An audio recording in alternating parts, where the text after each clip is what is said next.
is something powerful about being able to look depression, being able to look problem in the face. There's something else in the Bible that says there's no temptation come upon man, but that which is common to man. There's no temptation come upon man, but that which is common. In short, there is nothing you are going through that no human being has not gone through before. That is where we say you're not the first one. Yes. Neither will you be the last one. And we're not saying that out of lack of empathy. We're saying that to let you know that if others have survived then you will also survive then you it. can. Yeah. And your life may change, but the new life that you have might be even better. If you can depending on how you choose to see it. That is it. Because how you see it determines how you move. Yeah. If you see it as a problem, you don't move on it. You'll dwell there. You dwell there. But if you see it as an opportunity. Oh my God.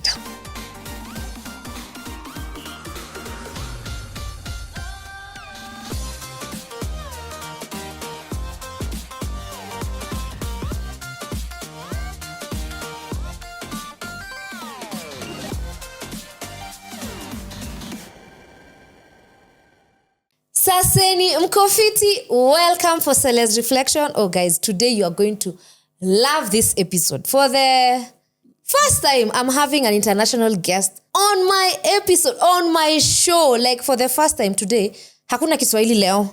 Today is a lot of English. So please, if you're in the house, ama in your office, ama wherever you are, if you can get a notebook and a pen, because I feel like our guest today, if you've never learned anything in the other 100 and whatever 200 episodes, for this one, for sure, you must learn something. So please, get a notebook and a pen. Alafu keti mahali tu kwa kona. Vizuri tu. Glass of water, a glass of juice, because this is a class. Like this one, the guest is amazing. Please, guys, today I am with Chude. Drum rolls. Please clap for Chude. It's good to see you. All the way from Lagos. Yes. Welcome to Kenya. Thank you. It was my turn to say welcome to Lagos a few months ago. Yeah. But thank you for welcoming me to Kenya. Today we're in Kenya. Yes. Please introduce yourself. Right. Let them hear that this guest. Well, my name is Chude Jideonwo. My first primary job Say is... it slowly. Chude Jideonwo. Chude Jideonwo. Yes. Okay. I'm the host and executive producer of With Chude, the TV show, and With Chude Live, which is the live event, one of the most syndicated shows on the continent.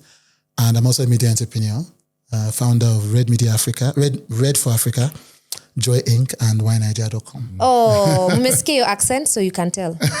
You can already tell he's from where. Welcome, Chude. Welcome to Kenya. Thank you. Thank you for having me. I think this is the last time we were welcoming you to Lagos. Yes. Now welcome to Karibu, Kenya. Yes. We say Hakuna Matata. I don't know if this is appropriate, but Asante. Asante, yeah. Asante is appropriate. Asante will fit in anywhere. Yes, that's what I heard. Yes, that's what I mean. Yeah, so welcome. Thank you. Guys, today we are hosting Chude. I'm sure most of you have seen him. If not seen him, Chude is a very big name. Actually, not in Lagos alone, in the world. Even in the UK. The last time I was there, I was like, wow, this guy is huge. So, first of all, before even you get into your podcast, right, even to the books that you've written, right, is it true that you quit a very top position at a PR firm to start doing content? I like the way you ask that. No, because you know. But that's what happened. But I didn't know I was quitting for content. Oh, you did? But I was just quitting. Okay. I didn't know what I wanted to do.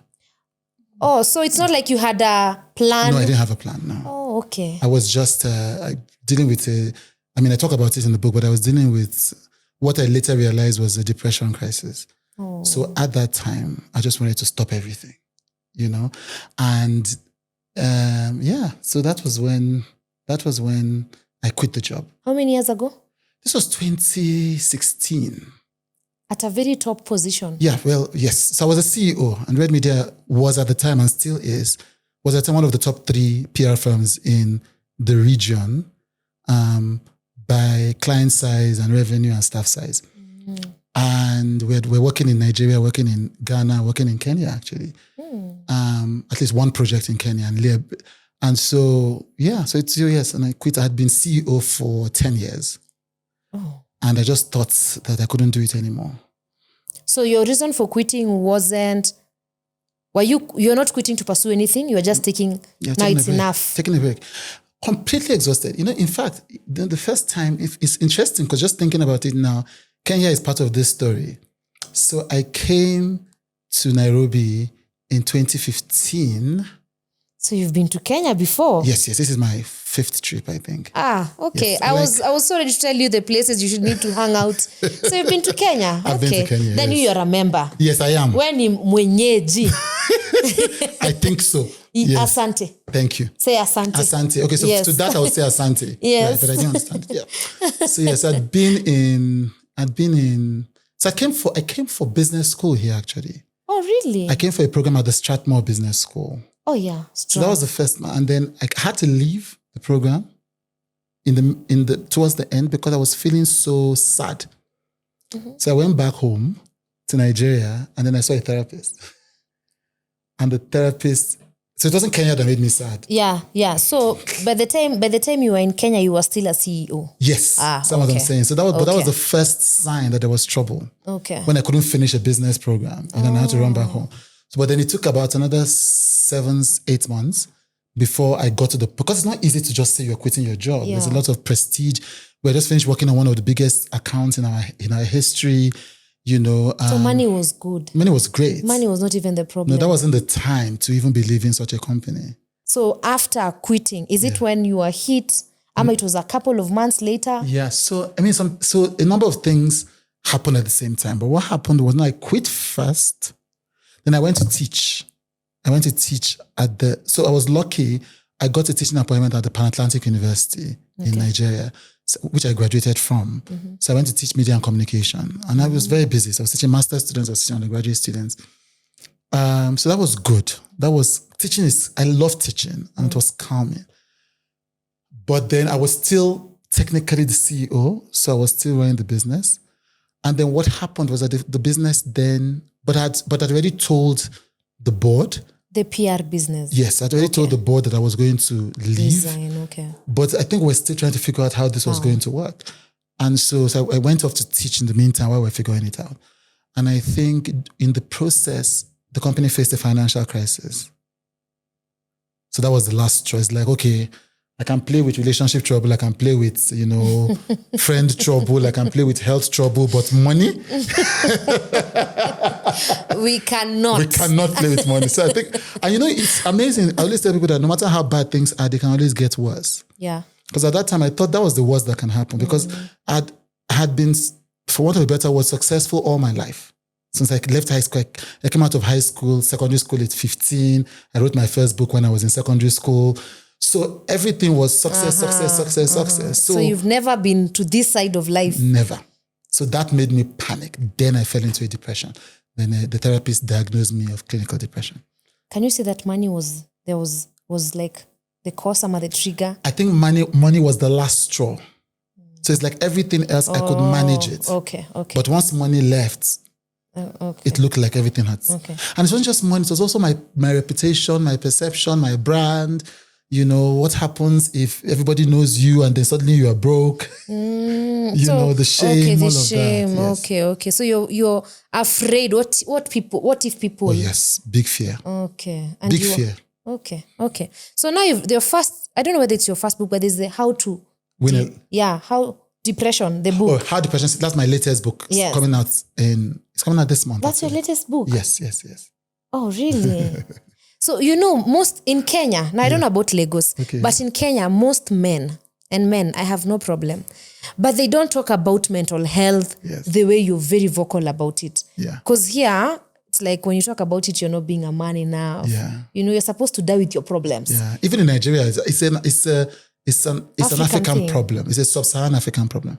So they don't talk about mental health as much as you did. What is as much as you do? Mm-hmm. What is that one thing that you can tell for sure this really helped you to walk out of it? Because when was that? That was like 2016. Then you regained so it took me, I think, about 3 months. Then you started with Chude? No, I started with Chude 4 years after. No, I started with Chude in 2020.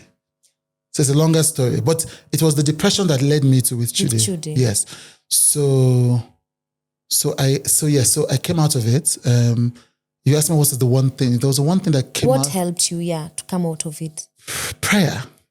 Oh, really? Yes. Oh. Now, I was put on drugs by the therapist. It didn't work. The drugs actually made me suicidal. So I was thinking suicidal thoughts. I was also doing therapy. So, therapy helped me. Yeah. But what happened after a few weeks, the therapist said, you know what, I think you can continue this journey by yourself. I think you're already figuring it out. And by that time, I had become so angry at my religion, at my God, because I'm like, if there's a God, why am I going through all this rubbish? And so I had decided to give up on my faith. This is not a metaphor. I had bought atheist books. I was happy to give up on my faith. I was disappointed in God. And then something occurred to me. I said, okay, well, before I leave this faith, let me read the Bible again. I'd read all these books. I said, let me read the Bible again. Let me see if there's sense in the Bible. From the start to the end? Yes, I think let me read it again. Let me see if there's sense in it. And I wasn't reading it as a Christian. I was reading it like you read any book. A novel. Yes, so it's like, I wasn't reading it to say, oh, this is the word of God and you must not know. No, I don't care. Let me read it. Let it make sense to me as a human being. If it doesn't make sense to me, I'm out. So it was the last chance I was giving my faith. And then when I finished the Bible, I realized I'd been reading it the wrong way. Yeah. And so one of the things I discovered, one of the Bible verses I discovered was Jeremiah 29:13, I think. And you shall seek me and find me if you search for me with all your heart. That was powerful. That's a simple Bible verse, but for me. And so I began to pray differently. I wasn't praying all those prayers that we learned to pray as kids. God the magnificent, God no. I just was praying an honest prayer. I'm down. I'm helpless. I don't know what to do. If there's a God there, help me. This isn't making sense. Those kinds of honest prayers. And sometimes you won't pray, you just scream. Sometimes you just cry. Sometimes. So all of those, then I began to feel better. So when I say it, I try to be careful that I don't say I was delivered from the depression.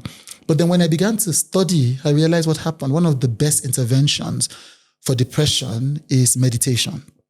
It's mindfulness practices. And so what was happening without my knowledge was that the more I prayed thoughtfully, not performatively, the more I prayed honestly, the more mindful I became. The more I became at peace with myself and with God, with the universe. And that allowed light to shine back. So that's what was happening. Yeah. So the more you prayed, the more you became mindful. Yes. So now you're even, it's like now you're in your mind. Now I'm taking things, not as per what we are seeing and people are saying it's per. Yes, I love that. I was in my mind. Oh, that's so good. I was in my mind. Okay. Yeah. So at this time, are you still doing therapy? Am I the therapy guy? No, so therapy so I started it during the therapy. I think that's why she sensed that I was doing better. So I stopped therapy. She said I could stop. So now you began praying. I began praying and reading.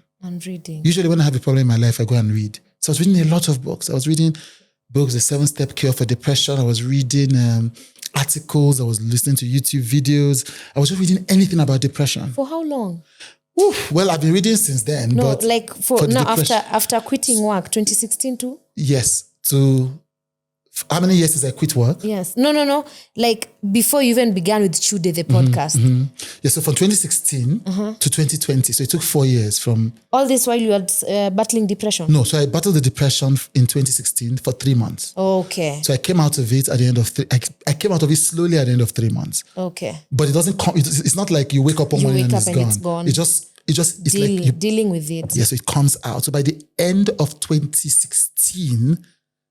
I had come out of it. By 2017, first quarter, I was good. Good. But now I knew for sure that I didn't want to go back to my job.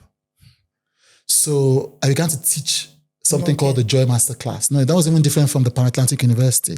So when I came out of depression, I wanted to share the good news of what I had learned. The Joy Masterclass. Yes. As it sounds. Yes, Joy. Okay. So I was teaching the principles that I learned when I was depressed. All the research, all the books, all of that. I started teaching it to people in Lagos, free classes. And I still didn't know what I wanted to do with my life.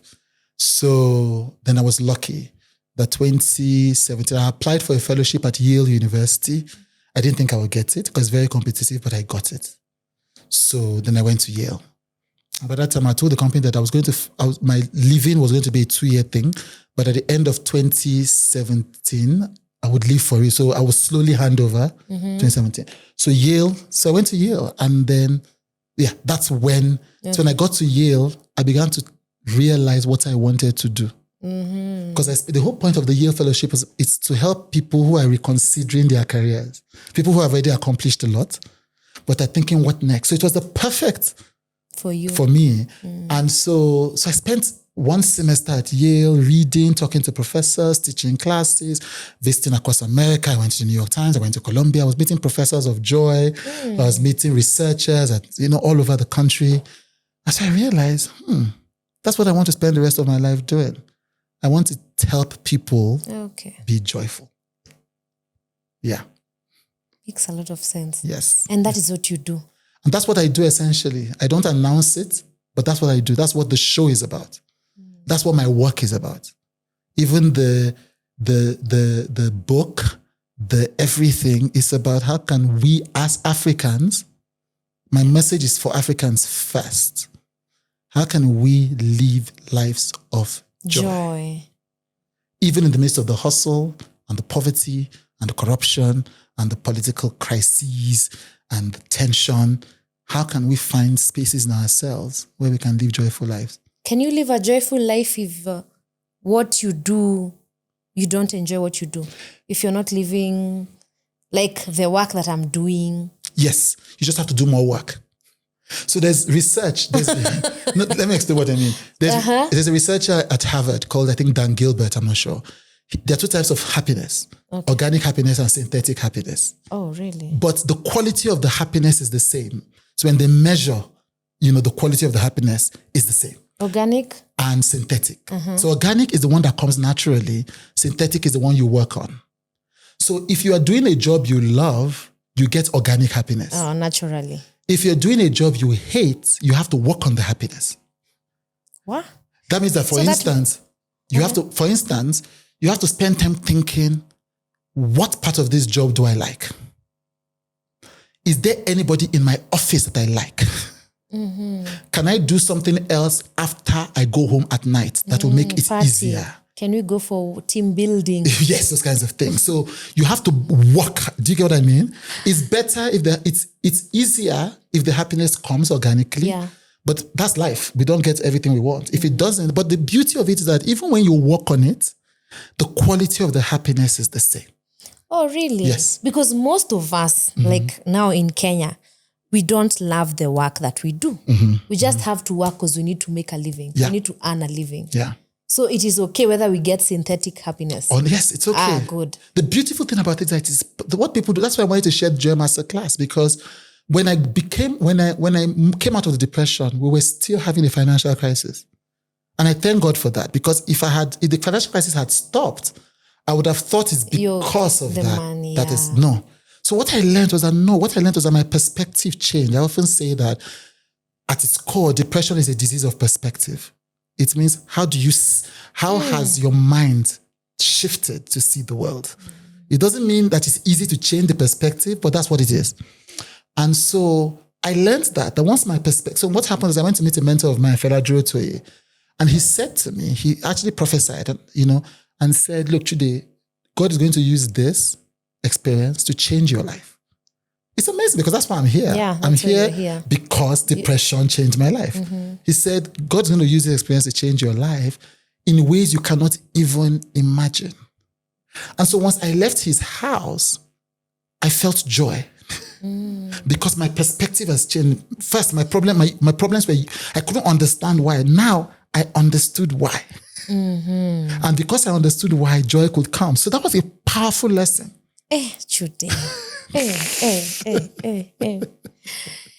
Hey, I love you. You have so much, like your words are so powerful. There's something you've said.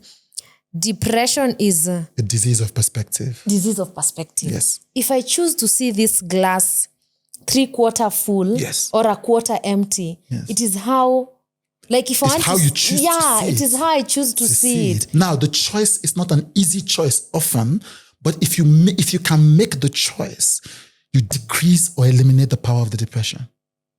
Hey, Today. Yeah. I feel like you're preaching to me today. I'm glad. This person told you your situation is going to change lives. Yes. So you started seeing it as not a problem. Like it's gonna become something. Yes. Okay. Yes. So most of us human beings, maybe me included, we always want to see the bad. Yes. Yes. As much as after a huge storm or after difficult times, there's light at the end of the tunnel. We tend to choose to dwell here. Yeah. Like I'm dwelling in this darkness. Yeah. I don't want to move. I don't want to come out of it. Yes. And I can't blame us because it's just like a human kind of thing. It's a human thing. It's one of the things I share in my book. The science researchers have identified what they call a negativity bias. We are drawn towards the negative. Yeah. Because it's, according to evolutionary psychologists, that's how we survived as humans. We have to be alert to danger. Is there a lion about to eat me? Am I going to fall into a hole? So negativity bias saves our lives, helps us with survival, but doesn't help us with joy. It helps us survive, but it doesn't help us thrive. Okay. So you have to build something on top of. So you have to be grateful for that negativity bias. It helps you know when there is danger. But that's not, you cannot live your life only at survival level. Yeah. So we have to realize that, okay, now I can survive. What's the next level?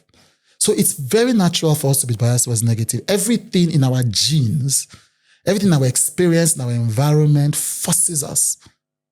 So joy is a choice that we have to constantly make in the knowledge that it will not often come automatically. Oh, wow. Hey, Chude. I also saw somewhere. Okay. When you're saying we have to choose joy, it is because bad things will always come. Yes. So again, on this line of depression is how we choose to perceive things. So every time the bad things come, it is how I choose to perceive this bad thing. Absolutely. This is my message to the world.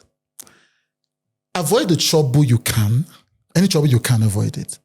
But the one you can't, welcome it. Embrace it. Love it. As much as it's trouble. I'm telling you, what choice do you have? Nothing. When people tell me, how can I love my job? I'm like, okay, hate it. How does that help you? It is here. It is here. It is already here. I'm not telling you to go and look for trouble. Yeah, it has come. I'm saying it has come. You are better served loving it. One of the most powerful Bible verses that I discovered when I was depressed was John 16:33. In this life, you will have trouble.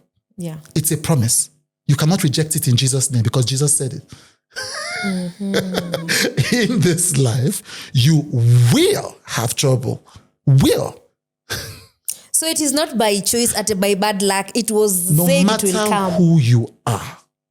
No matter who you are.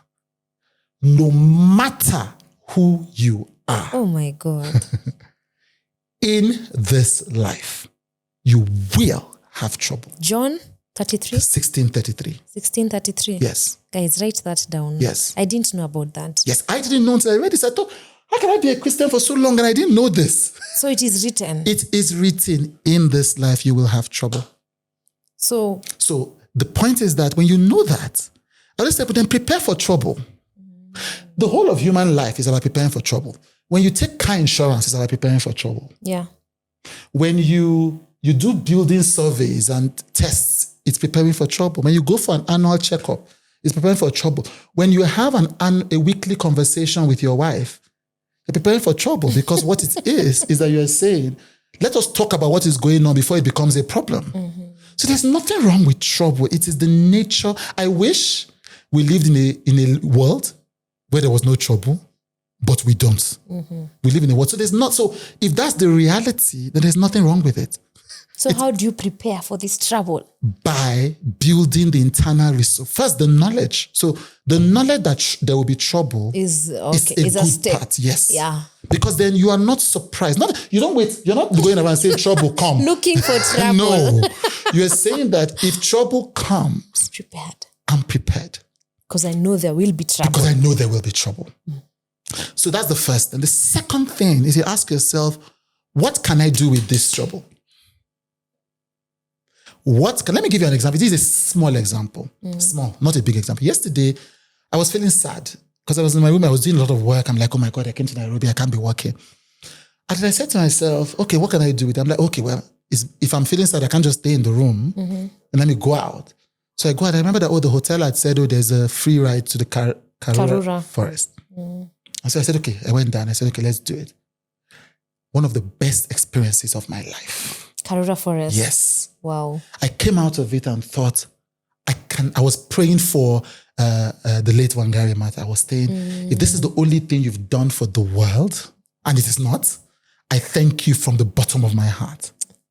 And I would not have had that experience if you didn't go to Karura. If I didn't go to Karura. And I wouldn't have gone to Karura if I didn't think to myself, okay, there's a depression, what do I do? There's a sadness, what trouble. do I do with it? Yeah. And I see it in different parts of my life. This year, for instance, I was just like, beginning of the year, I'm just like, I'm working too hard. I've been working too hard for so many years. Why am I working too hard? I didn't plan to work too hard again. Anyway, bottom line is that led to me, I started thinking, okay, when there's trouble in your life, that means that there's something. Look at the trouble and say, what is it going to give? What gifts is inside this trouble? So it must be bearing something. You must find. There's always a gift.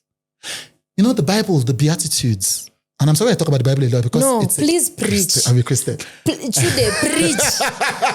The Bible says, blessed are those who mourn. You have to understand that. People go past it quickly. No. He's not saying blessed are those who mourn, for they shall. No. Yes, exactly. And it's not even the solution to the mourn is not that they shall no longer mourn. It's that they shall be comforted. Yeah. Even in grief, you learn empathy. Even in grief, you learn that, oh my God, I can sense what other people are going through. I can become a better human being. One of my pastors always says, for Jesus Christ, compassion preceded healing. So when Jesus Christ would come, he would say, Jesus wept first, then he healed them. Some of the Bible said, we don't have a high priest that is not affected by the feelings of our infirmity. That means that the reason why God is so effective at healing us is because God can feel our pain. Compassion. So even grief, you never see a time a family is more united than when they've lost someone. So, of course, they shouldn't lose someone. Yeah. But in losing someone, they forget all the petty disagreements that they have. And if they are wise, they can use that to bind the family stronger. Yeah, that's true. People forgive small wickedness when there is big wickedness. So I'm saying that we don't want trouble, but when trouble comes, if you look at it, mothers, do you know how many, and again, cancer is the worst thing that can happen to anybody, but do you know how many daughters and their mothers have reconciled because the mother had cancer? Now you think, oh my God, nobody should have cancer. Yeah. But what happens is that they found the gift in the experience. I interviewed a guy in Nigeria called Charlie Boy, and he said he and his father fought for so many years, but when his father was passing, his father stayed with him and he took care of his father. And that's the best relationship they ever had. So there is always a gift in whatever the crisis is. One of the most influential books is by Viktor Frankl, Man's Search for Meaning, one of the books that helped me during my depression. And he wrote it after he came out of the Holocaust because of his experience. How did he survive the Holocaust? Because of that, a book he wrote in the 1913 or something thereabouts, I could learn how to handle my depression today. So there is something powerful about being able to look depression, being able to look problem in the face. There's something else in the Bible that says there's no temptation come upon man, but that which is common to man. There's no temptation come upon man, but that which is common. In short, there is nothing you are going through that no human being has not gone through before. That is where we say you're not the first one. Yes. Neither will you be the last one. And we're not saying that out of lack of empathy. We're saying that to let you know that if others have survived then you will also survive then you it. Can. Yeah. And your life may change, but the new life that you have might be even better. If you can, depending on how you choose to see it. That is it. Because how you see it determines on how you move. Yeah. If you see it as a problem, you don't move on it. You'll dwell there. You dwell there. But if you see it as an opportunity. Oh my God. Have you ever considered being a pastor? No, like this, I should be asking you off camera. But the few minutes, like for sure, Chude, you're full of, like your words. Thank you. You know, I even forgot that I'm hosting. I'm actually taking in every statement that you say. I'm glad. I'm those people who read, blessed are the people who mourn, because they shall be, like, we just read through. Yes. But now you've analyzed it so well. Yes. And you've even given example that I've seen. When families lose, they really become so tight. You know? It's a beautiful thing. So we just dwell on, they lost. But then there's something that has grown. Yes. Unity, compassion, understanding, all of those things grow. And guys, this is why you need to watch his show. His YouTube show with Chude. Yeah. There's one comment that I saw. People, actually, it's like it appears on all the episodes. Right. How do you make your guest? It's like they come for therapy. Yeah. They end up opening up to you, sharing stuff that they were not even maybe ready to disclose. Yes, they are not ready. They're often not ready. I think you know, when I was younger, funny enough saying this, when I was younger, every prophet told my mom I was going to be a pastor. And my number one decision was never to be a pastor, because my mother is a pastor. I'm like, no, I don't want this.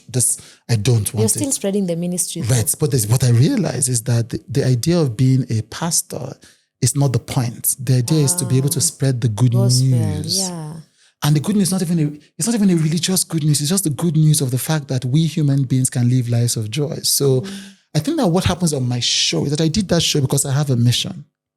The mission, and I don't talk, up until this year, when people ask me what's the mission, I don't talk about it because I didn't want the mission to like sometimes you just want to watch the show because you want gist, that's okay. Mm-hmm. But the mission has always been to help heal people, to teach people how to live joyful lives. Mm-hmm. But I wanted to do it without teaching them. I didn't want to be mean. Now I'm coming to teach you. Yeah, so my show, exactly. So my show was the first tool. It was through other people's stories. How can you learn about living a joyful life? Okay. Without me telling you that I'm teaching you, so that it is natural, it is subtle, it is unobtrusive. So I think it's that energy, because the energy is a genuine energy. That's where it comes from. And so I come in. I used to host a TV show. I used to host a talk show called Robin Minds. I hosted it for a number of years. And I called my friend Ebuka, who hosts Big Brother Nigeria. And I said, look, I don't think this show is good for me anymore. I think you should do it. Mm-hmm. So he has been doing it for, I think, 10 years now. So I didn't come to TV because I wanted to be a TV star. Yeah. I came to TV because I had a mission. And I asked myself, what was the best way? And so because of that, I think that's what happens when my guests come on the show. They can feel the authenticity of the mission. So sometimes, even if I have a question I want to ask, if I sense that we have what I call a holy moment here, where the person is saying something that is more important than my question, and I keep quiet, and I listen. So that's, I think, is why I think that even the guests say it's therapy. Some guests come on the show because they want that experience. I had a popular actress in Nigeria who came last week and said, I've been wanting to do your show because I think it will heal me. I thought, wow, this is a big assignment. I'm releasing the interview in January. She was crying. I was crying. It was just a mess because it was just so powerful. And she knew. She's like, this is the only place. I don't want to share my stories so it can go viral. I want to share it so that I can heal and people can learn. So I think that's what happens with the show. That there's a mission behind the show. There's a mission. I didn't just decide to do it. Yeah. Like you said, if I wanted to I was making money before I started doing the show. If I wanted to do a show, content creation wouldn't have been. I would have instead, but I did it because I had a mission. And I think that comes through on the show. Yeah. And besides, you are making more money than the content creation. So, and I love that you've said you didn't want to, because most of the times when human beings are told, come, I teach you how to live a joyful life. That's when we run. Exactly. That's when we look this side. Yes. But you see, the few minutes you've been on this show, right, you've taught us so much. Like right now, I know how to, if I ever, like even if there's a viewer who's watching and is battling depression, you now know that there are two sides of this depression. There's how you can view your trouble. Yes. You either choose to see as I'm dying, I am done, my work is over in this world, I am going to kill, or after this is done, for sure, nothing will ever, That's it. So That's it. You're already doing the Lord's work. Thank you. For sure. Even without having a church, with Chude is enough. Thank you. So let me ask, maybe just for the men, and I love that we have men in this room. Yeah. Our men, and we love them so much. Yeah. But if there's one difficult thing for men to do is to open up. Like even when they are going for, like even for men to go for therapy.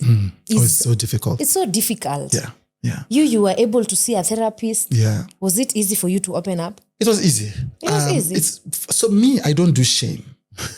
Okay. I don't do, this is not good for men to do, this is not good for, so I don't do all of those things. Masculinity. I don't do anything that stops me from moving forward in my life because of what people are going to say or think. It's ridiculous. Like, so I told people, when I used to do German master class, I used to say to people, what's that word I used to say? I say, when people say, what people used to use, what do people think? They say, I'm worried about what people's judgments. So I'll give somebody 1,000 naira. I say, can you go outside and buy me 2 judgments? They can't. They can't. It's not a real thing. Yeah. Judgment exists in the mind of the people who are judging you and in your mind. Oh, yeah. It's like it's not a tangible, physical thing. It's a matter of perception. Oh, that's true. And you can choose not to participate in their perception. So it's me thinking they're it's judging. You thinking it. Maybe even they're not judging. I don't even care. Yes, probably. Most times they're not judging. Most times people are dealing with their own problems. Most times they're dealing with their own problems. That's true. Like you see, I've not responded to one comment on any of my content since 2021. Like responding to comments? I personally, like somebody criticized me. Oh, okay. No, because I'm like, it doesn't matter. Honestly, it doesn't matter. It doesn't matter. Honestly, now I don't even see it. So usually people give me a summary of my comments because I'm grateful for the comments. Yeah. This is my job. I want engagement. Yeah, engagement. But negative comments, I'm not going to summarize it. Is there something to learn from? I don't need to see it. Because what happens if I see it, I start thinking it is something when it is nothing. So all those things, judgments, perception, it's all just things in our minds. And so it's the same thing with masculinity. Even what is masculinity? Go and buy me 2 bottles of masculinity. Bring me 2 glasses of masculinity. There's no such thing. And what masculinity is depends on the country. You know, I tell people this. Let me give you an example that came to me. It's an imperfect example. It's a perfect example with an imperfect citation. Donald Trump is the first criminal convict to be president of America, or indeed of more than 3/4 of the countries in the world. If Donald Trump cared about what people thought, he would have remained only an ex-convict rather than an ex-convict who became president. Yeah. That's the thing about judgment. So he refused to participate. Whatever you think about him, it's your problem. He refused to participate in the judgment of others, even the legal judgment of others. So for me to refuse to get help for therapy because of what people will think is the most ridiculous proposition. For you to refuse to do things, for you to refuse your wife, you don't have a job, your wife is taking care of the family, for you to refuse that or to get upset with that because of what people will think, it's the most ridiculous thing. And I love that you said most of the times they're not even thinking. They don't care. It's in your head. They honestly don't care. We have so much. So many problems. I was talking to my friend the other day and I was talking about a celebrity. And I was like, why is she, I know that thing she said is a lie. Why is she saying that's hypocrisy? And he said, the audience doesn't mind. And I said, how can they don't mind? He said, I didn't know hypocrites too.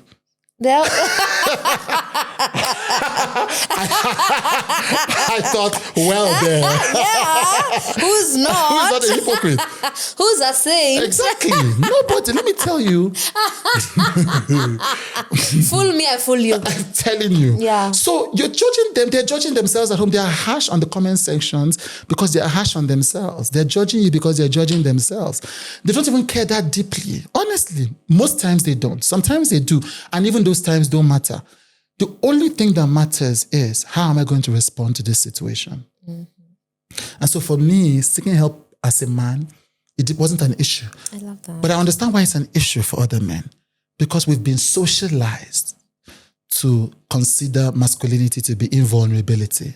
A man cannot cry. A man cannot show weakness. And again, the men didn't teach themselves that. Society told them that. When my father died, the most thing I kept hearing was be a man. When I was crying, be a man. I'm like, but I'm already a man. How else can I be a man? My tears were not going to rob me of my manness. And what is even wrong with not being a man? Okay, I'm a woman. Okay, so what? Like if you're so like if you want to call me a woman, then call me a woman. Call me a woman. I don't understand it, but allow me cry. Jesus wept. Yeah. Imagine. Even Jesus Christ. So men are made from the time they are born to feel like they have to carry the weight of the world and they cannot be weak. So it's not the fault of men. It's especially not the fault of African men.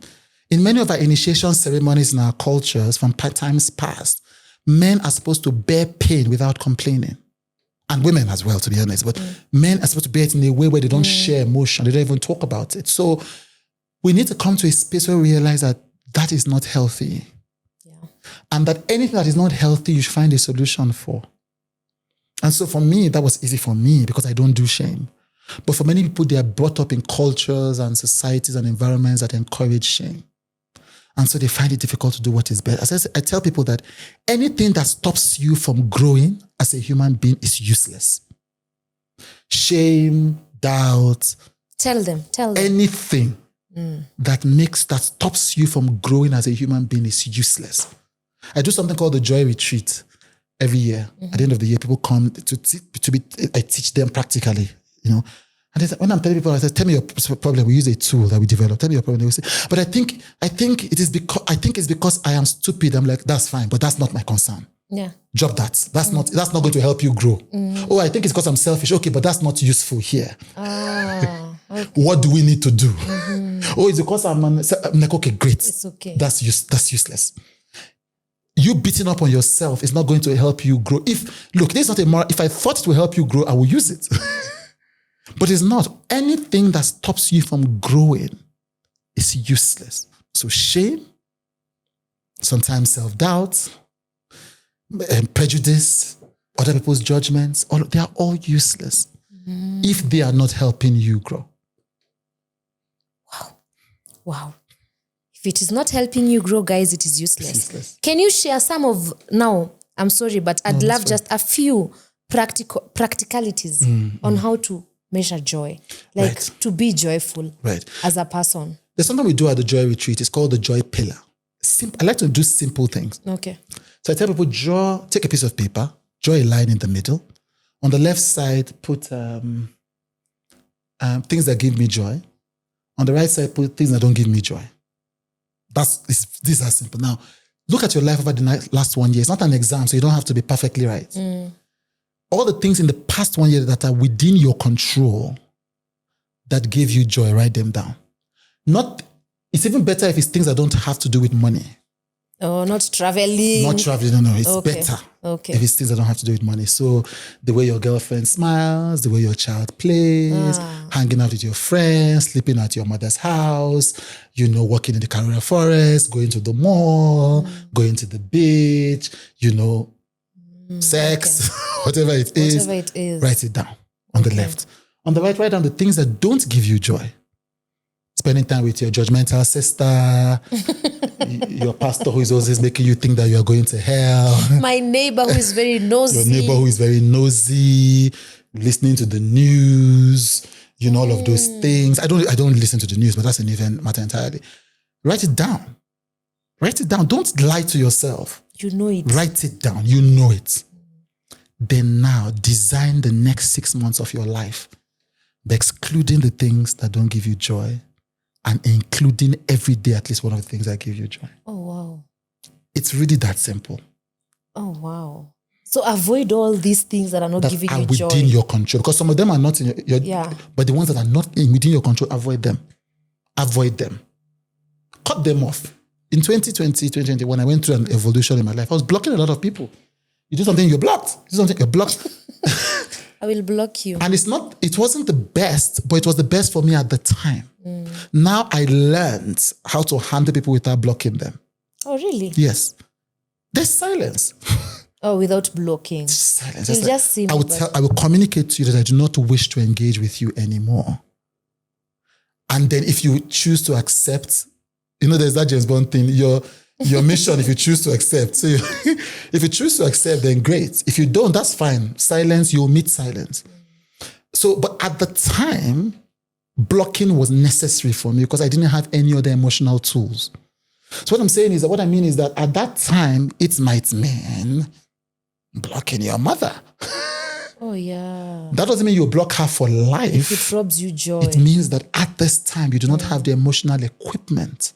You can love her. If you're paying for her healthcare, keep paying for the healthcare. If you are, children go and visit her once every month, keep doing that. Whatever it is, you don't withdraw love. Mm-hmm. But whatever it is that you need to maintain the sense of joyfulness, you exclude it. You said your mother? Yes. Oh, Even yes. if it means your parents? Oh, yes. So more mothers should be blocking their children, to be honest. Not for a lot of time. There's a book by Brené Brown. Again, all of these things are grounded in research. Look, I'm not just coming here. This is why I read a lot of books. I don't like people saying things that are not grounded in either experience, research, or something, because you can mislead people. There's a book, I think, called Brave Parenting by Brené Brown. And she talks about building a life where your children know that your happiness does not depend on them.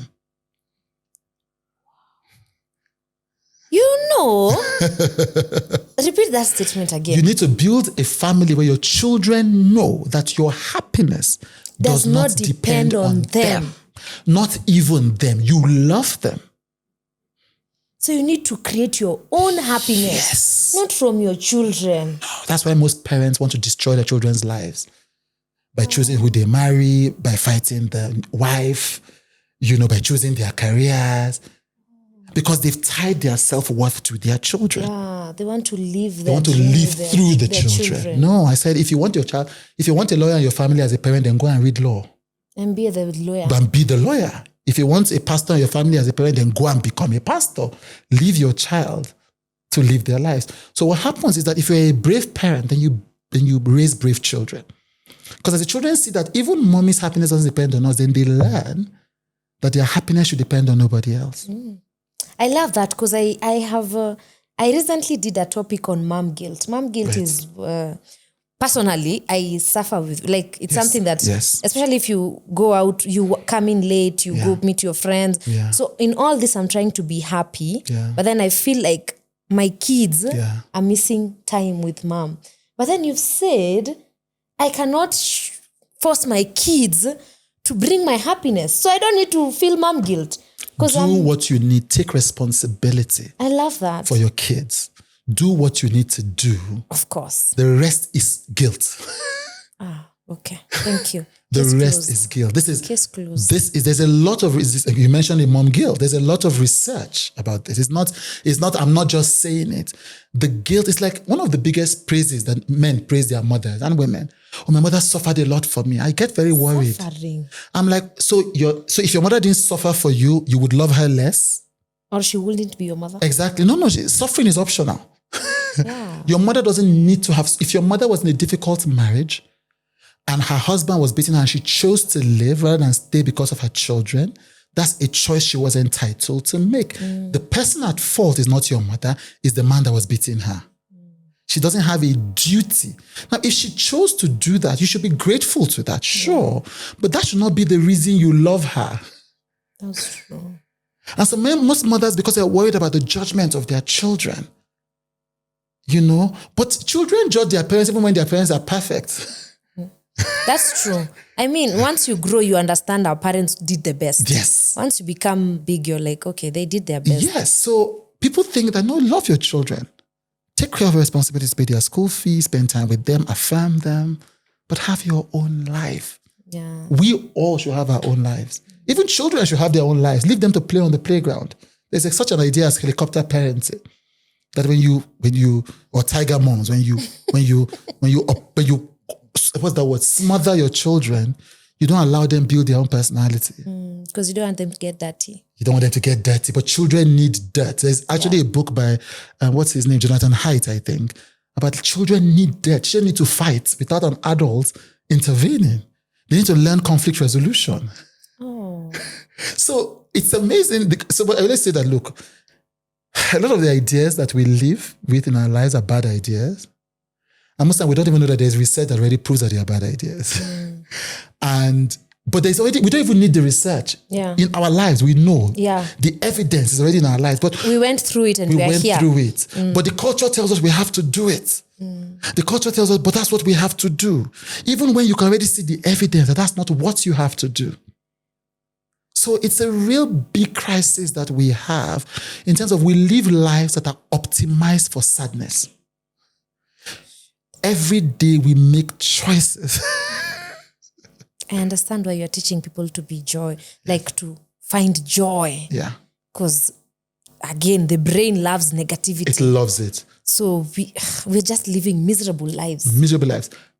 This new CEO of one of my companies said to me today, I was sending her a voice, and I said, you sound down. I said, yes. I said, why? I said, because I know why. This morning when I woke up, I didn't pray. Oh. Because I was reading overnight. And I woke up this morning, I just picked up the phone and I started reading. Typically, when I'm at home, I leave the phone downstairs. I don't come to my phone until 12 noon. Oh, that's you. Yes, I don't come to my phone. Unless I have something to do that morning. I don't come to my phone till 12 noon. Nobody interrupts me till 12 noon. I spend that time praying, thinking, strategizing, whatever I need to do. Okay. So by the time I come into the world, I'm full of myself. Not in a negative way, but I'm positivity. Full. Yes. Then I'm like, okay, where are you guys? Let's do it. Now, you don't need 4 hours. It can be 15 minutes. But I know that waking up, let me tell you what this thing you said, one of the most dangerous things that we all do as human beings. The first thing in the morning when you wake up, you go and check what 1 million people are thinking. Look, I don't know. Yeah. Imagine that what you do, this is what you do for mental. Imagine that when you wake up in the morning, first thing you do is that you have people banging on your head. Just clanking palms. That's what we do with our minds. First thing in the morning, before we even know what we think, how we feel, the first thing we do is to pick up our phones. So the rest of the day, we are not even in tune. That's why, some of the principles that work for people, religious people, it's like praying in the morning. The reason why, it's not necessarily because God knows your problems. It's not because you need to remind God about what God needs to do. Because you need to remind yourself. You need to reconnect with the deepest part of yourself. You need to hear your own voice. You need to hear the voice of the Spirit. And so most of us don't do that. So we are going to be unhappy. So when I was scattered this morning, I'm like, it's like I'm looking for pieces. There's this for colored girls. There's this Cele film for colored girls. And there's a part where somebody almost walked away with all my stuff. And when I think of the things we do, I'm like, that's what we do every day. It's like we carry our stuff and we give them to people. So we wake up every day living lives that are optimized for sadness. We do. And when you tell people, they will say, sometimes they say, but I don't have money. It doesn't cost money to be happy. It doesn't cost money it doesn't cost that much money to go to the Carrera Forest. Yeah. And walk like I did yesterday and become better. It doesn't cost money to get lost in any of the big malls in Kenya. And you're sad, just stay in the middle of noise and just be alive and just see what's happening around me. It doesn't cost money. It doesn't cost money. One of the powerful hacks for unhappiness is when you're feeling unhappy, go and do something for someone. When you're feeling unhappy, go and acts of service. Go and do something. The other day, 2 days ago, I was talking to ChatGPT. I was like, when I was feeling blue, that's why this idea came. It's okay, how are you feeling? How would you like to feel?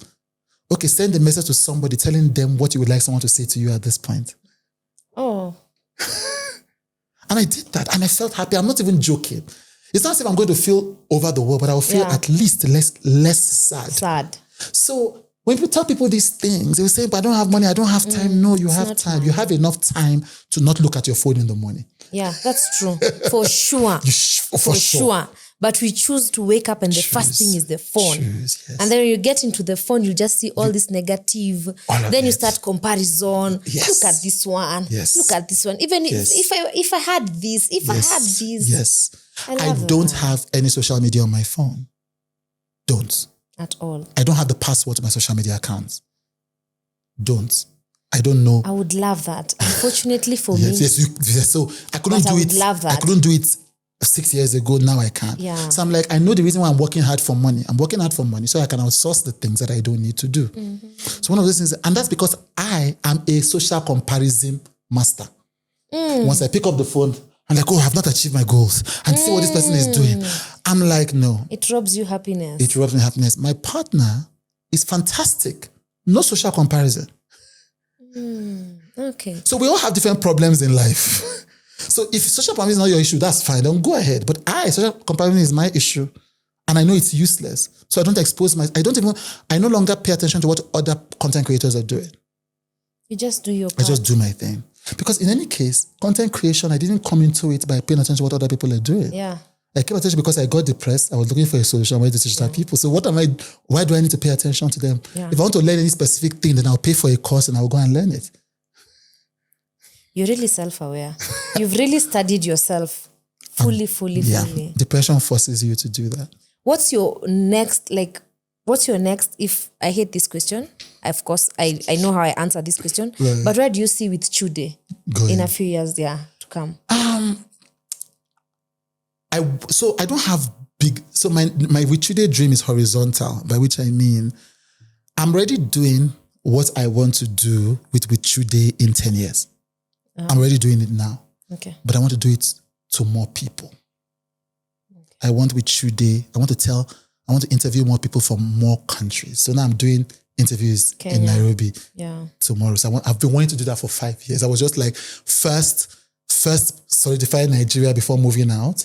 Then I did Ghana. Next year I'm going to South Africa. So I want to tell more African stories beyond Nigeria. That's the first. I want the show to reach more people across the continent. And I want to have more live events. We had our first live event this year with Chude Live. Oh, nice. Had over 5,000 people. Oh, wow. Come to watch my show live. It's the biggest of its kind on the continent. I had Chimamanda on the stage. I had Funke Akindele. I had Pastor Jerry Eze. At this point, I was interviewing them live. So I want to do more with Chude Lives across African countries, across Africans in the diaspora. You know, that's my mission for Chude. I want to spread this message as far across the continent as possible. I love it. Yeah. And I love that you being in Kenya, yes. you are able to get to Cele's reflection. Yes. I am happy. I'm excited to be here. I love your show. I am happy. I'm really happy. And I also love your show. I love you. I know most of us are not of the same faith, but I love when people merge mental health, depression with God. Whatever. Like, I'm not forcing you to come into our God, but I love it because when you quote, and we get to hear these things that, pray, of course, it depends with who, but personally, I love it when you bring it with the word, because I've been brought up that in way, the word, yes. my parents. Yes. So when you were quoting those verses, I was feeling. So speaking to you, yes. Yes. But thank you so much. Thank you. Thank you for your time. Thank you for having me. And thank you for whatever you do. Thank you. In case no one has told you, thank you. I appreciate it. It is not in vain. Thank you. Even this episode, I'm sure 1 or 2 people who are battling depression or mental health, it will change their lives. I really hope so. It will. So. I rarely host men.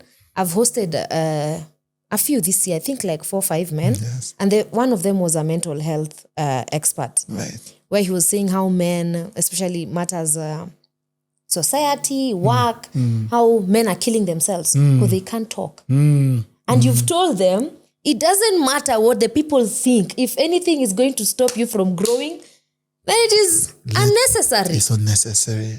Like, why should I suffer because my neighbor will see me talking to another person looking for help? In fact, if I get help and omoka, in Kenya we say kuomoka, right. Who will be? Like, you'll have helped yourself. You would have helped yourself and you would have helped the people around you and you would have helped the people who are watching you. Instead of saying, they'll see me as a weaker man. Yes. Who cares? Who cares? And, saying this thing, maybe you are a weaker man. What is wrong with weakness? No, they don't like being a weaker man. The Bible says, they don't want to be weak. But the Bible says, in his weakness, there's another part in the Bible that it is through our weakness that he so it has to be there. Yes. It's when you are weak that God now uses that to give you strength. So you cannot be stronger if you are strong. No. You can only be stronger if you are weak. So you get to a stage, all of us get to a stage, even in business growth, your business grows at the point at which you hit a roadblock. Then you start looking for experts. You start looking for a CEO, you start looking for a CFO, you start looking for a coach. But they say, when they say you can hit rock bottom, nowadays they are saying you can even go below rock bottom. Right. So when you say weaker, you might not always turn out to be stronger. you might become more weaker. Right. But no, there's no such, you're already weaker. You can become worse. How? By what? Okay, by not choosing to seek help. Exactly. Okay. That's what I'm saying. Okay, so okay, I we're get trying you. to get you to grow. So if you seek help If you now, seek help, then you become... Yes, I'm not saying be weaker. I'm not saying there's anything great in weakness. Yeah, I'm saying I get remember what I said? I said avoid any trouble you can. Yes. But the ones you cannot, find the gift in them. Yeah. So do not be weak by choice. But then if you are weak, that's fine. Now, how can we become strong? I love that. I love that. So if you're suffering right now, it's okay. It's okay. It's okay because it okay. already exists. There's nothing you can do about it. But how do we get out of that? Yes. I love That's that. the focus. Like, I love that, guys. If right now you're unemployed, yes, you have no work, it is okay. It is okay because it has already happened. But now how do we get out of there? How do we get out of it? I love that. That's it. I love that. That is all. I love, because most of us tend to say, oh, I don't have job. Oh, I'm trying to keep on searching. That is We will get out of it. Yes. Okay. So it is you dust yourself. And you keep moving. If you fall again, you dust yourself and you keep moving. You fall again, you dust yourself and you keep moving. You don't stay on the floor. Yeah, until when it will. Yes. And if you're too tired, maybe you stay on the floor for a few minutes. That's fine. Then you get Then up. you get up and you keep moving. I love that. Because that's where we suffer. Especially Africans or Kenyans. Yes. That's where we suffer. That's Because where we suffer. fall, then we stay there. Yes. We suffer, then we stay there. Unfortunately, you're the only person who can help yourself. Unfortunately. Unfortunately. Yes. Both. Yes. Because imagine if you couldn't help yourself, if you depended on somebody else. It will have been worse. It's the good news. As I read in my book, that the good news is that whatever it is that happens in your life, you can face it. I feel like tearing up just saying it. I've interviewed cancer patients. I've interviewed people who have come out of abusive marriages. I've interviewed people who've lost elections. I've interviewed all kinds of people. There is something about the human spirit that has the capacity to look trouble in the face and keep moving. When you meet that part of yourself, you are fearless. That's when you realize you are capable. Yes. Last year, my Instagram page was lost. Instagram just said I put on nudity on it, which doesn't make any sense. But you know how you're a content creator, you know how social media platforms behave. They behave like authoritarian regimes. And so there was nothing. And so I told my people were aghast. I said, that's fine. So we're going to learn how to use Facebook and Twitter. That's all fine. So one of my team members was watching, he couldn't believe it.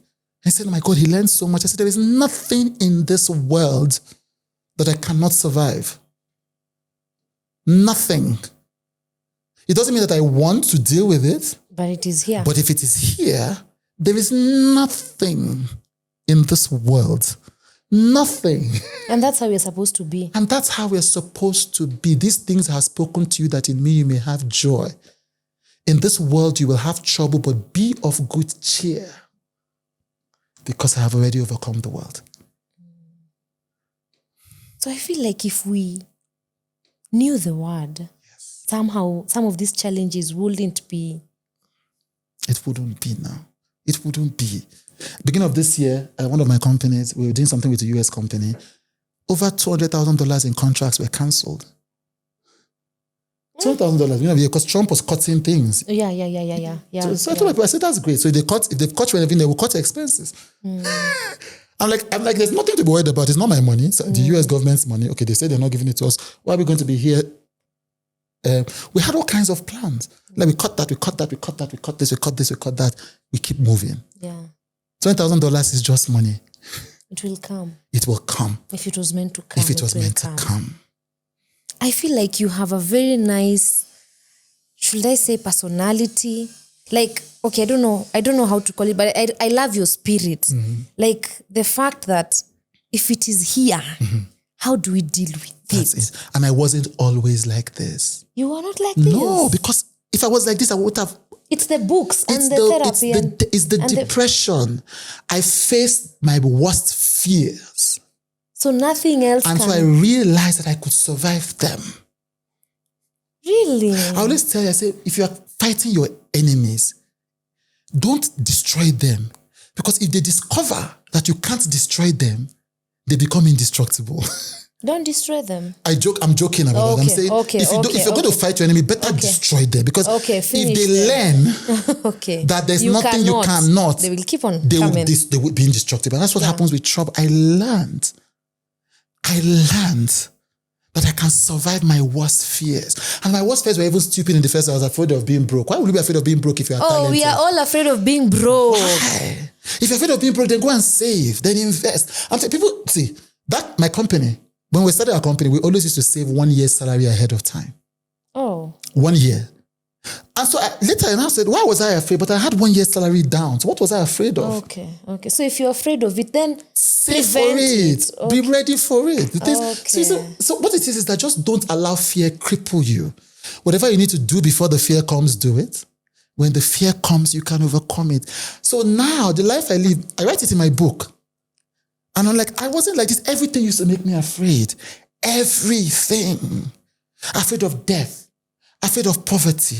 Afraid of losing a contract. Afraid of losing my audience. What are you afraid of now? Death? No, I'm not afraid of death. Death is the first fear that left. Are you serious? So this is going to scare you guys. If I die, I go to heaven. How can I be afraid of that? Oh, really? Oh. If we truly believe in a heaven, truly. Then why are you scared? Then why are you scared? Then I have a problem. That's fine. We all have problems. We all have fears. Don't be ashamed of your fear. Own it. In fact, they said in heaven there is milk and honey. I don't understand. Then why am I scared to go and drink milk and honey? Say, who's going to take care of my children? I assure you, if God forbid a person passes, Obama's father disappeared from his life. He became the president of America and used his experience as a biracial man to overcome the race constructs that were put in his way. People have parents and still turn out useless. So, look, I'm not again, I need to repeat what I'm saying. Don't go and call trouble. Trouble, where are you? I want you. I want to die. No. Now let me die because there's heaven. No. I want to live. I like life. Yeah. Like, I like this. I enjoy my life. I like meeting people. I like talking to people. But if it stops, I go. I'm going to do everything to be alive and healthy. I'm going to do my checkup. So I'm not saying I don't care. No, I care. I'm going to do my checkups. I try to eat healthy. I try to do my exercise. But if death comes, we go. Death lost its sting. That's why the Bible says that Jesus Christ went to destroy. You've seen it in the Bible. They destroy the power of death and hell. So the whole point of the Christian faith, the biggest fear people have is of dying. Yeah. People feel it is to promise you that death is not the end, so that you can stop being afraid of death. There is no religion that makes you afraid of death. None. Not Christianity, not Islam, certainly not Buddhism. Buddhism was what helped me kill the fear of death. When you come to the Joy Retreat, you start by saying, I used to repeat this. Mm-hmm. I am of the nature to die. I will die one day. That is inevitable. It's inevitable. Tell you to voice it. Yeah. So Buddhism was what helped me. So you study what's with Judaism, the major religions, major Abrahamic religions, Judaism, Islam, Christianity, Taoism, as to the extent that it's a religion, the Ifa religion in Nigeria, which is it's not a canon-based religion, but I don't want to speak too much English, but the things that you learn from the Ifa religion, there is no religion, major religion that teaches the fear of death. All of them ask you to, Apostle Paul said, do not mourn like those who have no hope. Because there is a hope. So fear of death, again, those fears are reasonable. Don't be ashamed of your fear. Mm. That's even being ashamed of the fear is not going to help you grow, so it's useless. Yeah, leave it. Own it. Then ask yourself, can I one day grow out of this fear? Mm. And maybe you don't grow out of it permanently. Maybe on Monday you're afraid, on Tuesday you're not afraid. That's also okay. But now the fear has less of its power over you. So what do you fear?